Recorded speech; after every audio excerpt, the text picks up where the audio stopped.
जिसमें मुख्यमंत्री पुष्कर सिंह धामी क्या कुछ कह रहे हैं, सुनते हैं।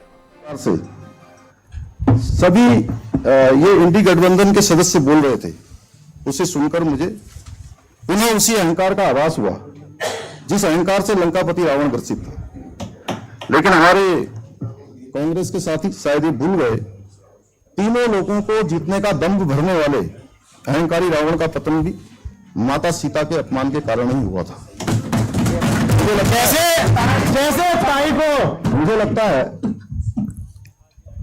कि पहले से ही जो ये गठबंधन और इनके साथी नारी शक्ति के इस अपमान को जिस प्रकार से आगे बढ़ा रहे हैं, अध्यक्ष महोदय, कांग्रेस महिला आरक्षण जैसे विषय पर अब लोगों को भ्रमित करने का प्रयास कर रही है।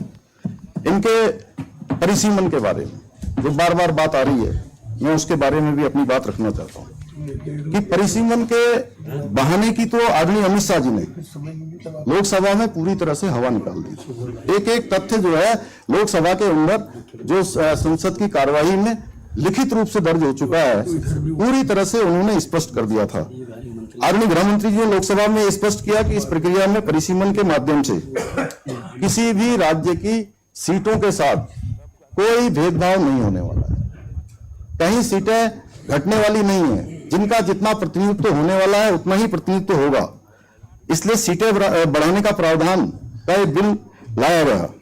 अध्यक्ष महोदय, सच्चाई तो यह है कि कांग्रेस ने दशकों तक सत्ता में रहने के बावजूद महिलाओं को उनका वास्तविक अधिकार देने में कभी कोई ठोस कदम नहीं उठाया। जब पहली बार किसी ने सच्चे मन से महिलाओं के हित में कार्य करने का प्रयास किया तो उसे संसद में बाधित कर दिया गया, उसमें बैरियर लगा दिया गया, बैरिकेडिंग लगा दी गई बड़ी बड़ी।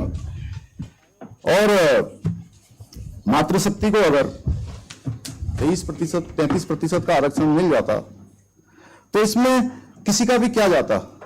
अगर सीटें बढ़ जाती तो आपको भी कोई परेशानी नहीं होती, किसी को परेशानी नहीं होती। आपकी तो सीटें थी, उसी में सीटें बढ़ रही थी, और सीटें बढ़ने पर तो सभी को, हर राज्य को कुछ न कुछ मिल रहा था, किसी राज्य का कम नहीं हो रहा था। और पता नहीं, मुझे समझ में नहीं आता कि हमारे प्रतिपक्ष के साथी वहां पर किस बात का विरोध कर रहे थे। अगर सीटें बढ़ाने का विरोध कर रहे थे तो वो भी बहाना है, क्योंकि बढ़ी हुई सीटें तो आखिर महिलाओं को ही मिलने वाली थी ना, महिलाओं को ही सीटें मिलती। तो फिर आप लोगों ने इस पवित्र अधिनियम को रोकने का आखिर काम क्यों किया? ये प्रश्न मेरा नहीं है, मुझे लगता है ये प्रश्न एक सामान्य व्यक्ति होगा। जो भी महिलाओं की शक्ति की बात करेगा, महिला बंधन की बात करेगा या महिला अधिकारों की बात करेगा, तो उसके मन में बात अवश्य आएगी कि आखिर इसका विरोध क्यों हो रहा था। जब सीटें भी बढ़ रही थी, परिसीमन भी हो रहा था और ठीक समय पर सब कुछ हो रहा था, तो फिर आप लोगों ने उस पवित्र अधिनियम को रोका है।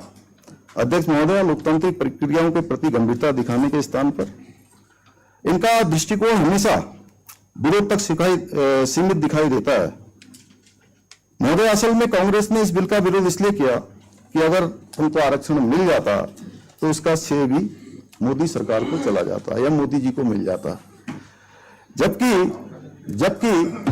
आदरणीय प्रधानमंत्री जी ने संसद में जब पहले दिन वक्तव्य दिया, उस वक्तव्य में उन्होंने बहुत स्पष्ट कर दिया था कि इसका श्रेय मैं आप सबको दे दूंगा, प्रतिपक्ष के लोगों को दे दूंगा। और उन्होंने ये भी कहा था कि मैं अखबार में भी विज्ञापन दे दूंगा, अखबार में, कि सभी लोगों ने इसका सर्वसम्मति से जो है इस अधिनियम को पास किया है। तो इसका श्रेय वो विपक्ष को देने को भी तैयार थे। पर अब देखिए किस प्रकार की राजनीति हुई। देश की आधी आबादी के साथ धोखा हुआ, उनके अधिकारों को मिलने से रोक दिया गया। महोदय, अब देश की मातृशक्ति पूरी तरह से समझ चुकी है कि कौन उनके अधिकारों के लिए ईमानदारी से प्रयास कर रहा है, कौन छल और प्रपंच कर रहा है, कौन केवल गुमराह करने का काम कर रहा है। आदरणीय अध्यक्ष महोदय, वर्ष 2014 में आदरणीय मोदी जी ने देश के प्रधानमंत्री के रूप में शपथ लेने के साथ ही नारी सशक्तिकरण की दिशा में प्राथमिकताओं से काम करना प्रारंभ किया। आदरणीय प्रधानमंत्री जी ने मातृशक्ति को नए भारत के निर्माण का आधार मानते हुए उन्हें सशक्त, सक्षम, आत्मनिर्भर बनाने के लिए अनेक ऐतिहासिक कदम उठाए, एक के बाद एक काम किए। आदरणीय अध्यक्ष महोदय, महोदय, आज प्रधानमंत्री जी के नेतृत्व में पिछले 11 वर्षों में जेंडर बजट में 5 गुना से अधिक की वृद्धि हुई है। और इसी वर्ष का जो सामान्य बजट आया है उसमें 2026-27 के बजट में महिलाओं और बालिकाओं के कल्याण हेतु 5 लाख करोड़ रुपए से अधिक का प्रावधान किया गया है, जो पिछले वर्ष की तुलना में लगभग 12% अधिक है।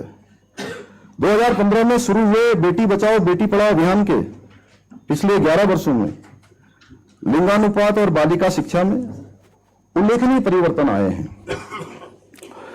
पिछले 11 वर्षों में महिला पुरुष लिंगानुपात में 12 अंकों की वृद्धि हुई है। इसके साथ ही प्राथमिक स्तर पर, माध्यमिक स्तर पर स्कूलों में बालिकाओं का कुल नामांकन अनुपात 3% से अधिक बढ़ा है, जो अपने आप में एक ऐतिहासिक वृद्धि है। इतना ही नहीं, तो सीएम पुष्कर सिंह धामी